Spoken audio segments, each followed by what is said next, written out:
selamat pagi anak-anakku. Kita bertemu lagi di mata kuliah Public Speaking dengan topik yang ke-10 yaitu etiket berkomunikasi. Kita akan membahas dua topik bahasan. Yang pertama adalah berkomunikasi dengan percaya diri, yang kedua adalah komunikasi efektif. Baiklah, etiket komunikasi, golden rule. Perlakukan seseorang sebagaimana kamu ingin diperlakukan. Paham anak-anakku? Oke, etiket adalah tentang pilihan. Dengannya kita bisa memilih untuk bersikap sopan, benar, dan penuh pertimbangan. Etiket adalah tentang hubungan. Kita bisa memulai suatu hubungan yang baru atau mempertahankan hubungan yang sudah ada agar tetap terjalin dengan baik. Etiket adalah tentang cara berinteraksi. Kita bisa bergaul dengan siapapun dan menyesuaikan diri dimanapun tanpa perasaan tertekan dan tidak nyaman. Prinsip etiket komunikasi. Yang pertama adalah respect. Respect itu berarti kita menghargai orang lain, peduli dengan orang lain, memahami orang lain apa adanya. Tak peduli mereka berbeda, berasal dari kultur yang berbeda atau keyakinan yang berbeda. Yang kedua adalah empati. Empati berarti menempatkan diri di pihak orang lain. Sebelum bertindak dan berucap, harus dipikirkan dulu apa pengaruhnya bagi orang lain. Kejujuran berarti melakukan dan mengucapkan kebenaran sekalipun itu menyakitkan. Ada perkataan yang menyatakan, "You are what you say." Caramu berkomunikasi mencirikan siapa dirimu.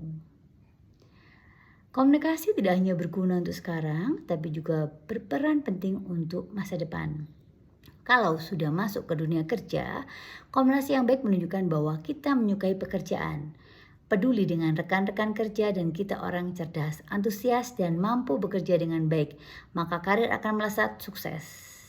That's why etiket dalam berkomunikasi sangat penting dikuasai mulai sekarang.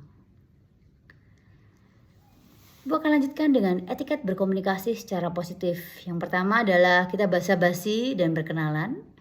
Berkenalan cukup dengan menyebutkan nama dengan jelas, kemudian tatap matanya dengan ramah, dan jabat tangannya dengan erat. Ini menunjukkan rasa percaya diri dan hangatnya kepribadian seseorang. Yang kedua adalah memberi komentar, sama halnya dengan mengkritik. Jadi sebelum mengomentari satu hal, sebaiknya bercermin dulu. Komentar baik, berhati-hatilah dalam memilih kata. Tidak ada ruginya belajar bagaimana mengeluarkan komentar-komentar yang sopan dan elegan. Berikutnya adalah ketika memberikan teguran, jangan berikan teguran di depan umum karena berhubungan dengan harga diri seseorang. Wajib memberi teguran dengan kata-kata sopan dan bersikap konsekuen. Menangani kemarahan. Ketika kita menangani kemarahan, jangan asal melontarkan kemarahan, kemudian diam. Setelah kondisi yang betul adalah kita diam. Setelah kondisi normal, kita bisa berpikir lebih objektif. Tidak ada salahnya mengenali latar belakang orang yang akan dimarahi, budayanya, istiadatnya, perhatikan juga situasi kondisinya, dan lontarkan kritik atau teguran secara empat mata. Itu adalah cara-cara yang benar. Baiklah, kita akan lanjutkan. Tadi itu adalah cara-cara kita menangani kemarahan. Kita akan lanjut dengan memotong pembicaraan. Ketika akan memotong pembicaraan, kita wajib memperhatikan saat jeda. Jangan memotong dengan nada bicara tinggi. Kemudian, pertimbangkan apakah Anda merusak suasana atau tidak. Upayakan saling mengisi, bukan memotong. Oke, seksi yang kedua adalah komunikasi efektif. Apa sih komunikasi efektif itu? Komunikasi efektif adalah rangkai kata-kata yang dengan baik ya. Kita rangkai kata-kata dengan baik. Gunakan tutur bahasa yang pantas dan berbahasa basilah seperlunya. Kemudian kita sesuaikan volume suara saat bicara. Kemudian memperhatikan nada suara. Nada yang monoton akan membuat lawan bicara menjadi bosan. Kemudian perhatikan siapa yang Anda ajak bicara, dalam suasana apa, materinya penting jika berkaitan dengan pekerjaan. Kemudian sikap duduk kita, berdiri, pandangan mata tidak boleh dilupakan, terlihat sepele namun efeknya sangat besar. Gerak tangan dan tubuh serta ekspresi wajah yang tepat akan membantu penyampaian maksud Anda. Oke, penelitian menyatakan 70% kesalahan dunia kerja adalah hasil dari komunikasi yang buruk. Kemampuan berkomunikasi secara efektif merupakan kemampuan istimewa bagi pengembangan kepribadian manusia dan juga karirnya di dunia kerja.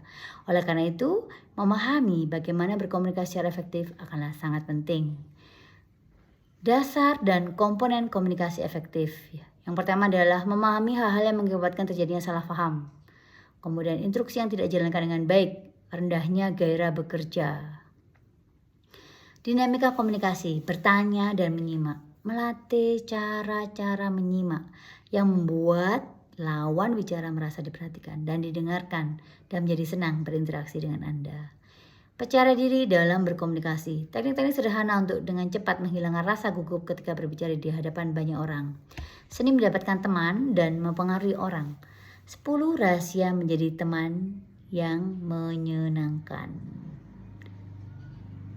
Itu ada beberapa rahasia ya. Salah satunya ketika kita mendengarkan, ketika kita berbicara, kita tidak menyela, kita dengarkan gestur tubuh kita, mimik wajah kita.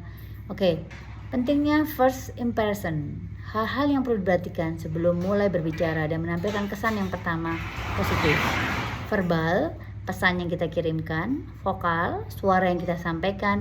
Visual, bahasa tubuh kita.